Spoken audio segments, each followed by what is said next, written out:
திருநெல்வேலி மாவட்டம் உவரியில் அமைந்துள்ளது சுயம்பலிங்க சுவாமி திருக்கோயில். கடல், தெப்பக்குளம், கருவறை லிங்கம் ஆகிய மூன்றும் ஒரே நேர்கோட்டில் அமைந்த புண்ணிய தலமாக இது விளங்குகிறது. அலையாடும் கடலோரத்தில் இருந்து சில மீட்டர் தொலைவில் கம்பீரமாக சாந்த சொரூபமாக காட்சியளிக்கிறார் மூலவர் சிவபெருமான்.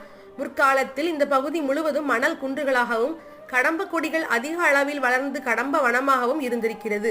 பொதுவாக சிவன் கோயில்களில் சூரிய பூஜை ஓரிரு நாட்கள் நடைபெறும். ஆனால் உவரி சுயம்பலிங்க சுவாமி திருக்கோயிலில் மார்கழி மாதம் முழுவதும் காலையில் இங்கு சூரிய பூஜை நடைபெறுகிறது. அதாவது மார்கழி மாதம் முழுவதும் இந்த தலத்தில் உள்ள சுயம்பலிங்க சுவாமியை சூரிய பகவான் வழிபடுகிறார். சூரிய திசை நடக்கக்கூடியவர்கள் மார்கழி மாதம் அதிகாலையில் சுயம்பலிங்கம் சுவாமி கோயிலுக்கு வந்து வழிபட்டால் நவகிரக தோஷங்கள் எல்லாம் விலகும் என்பது நம்பிக்கை.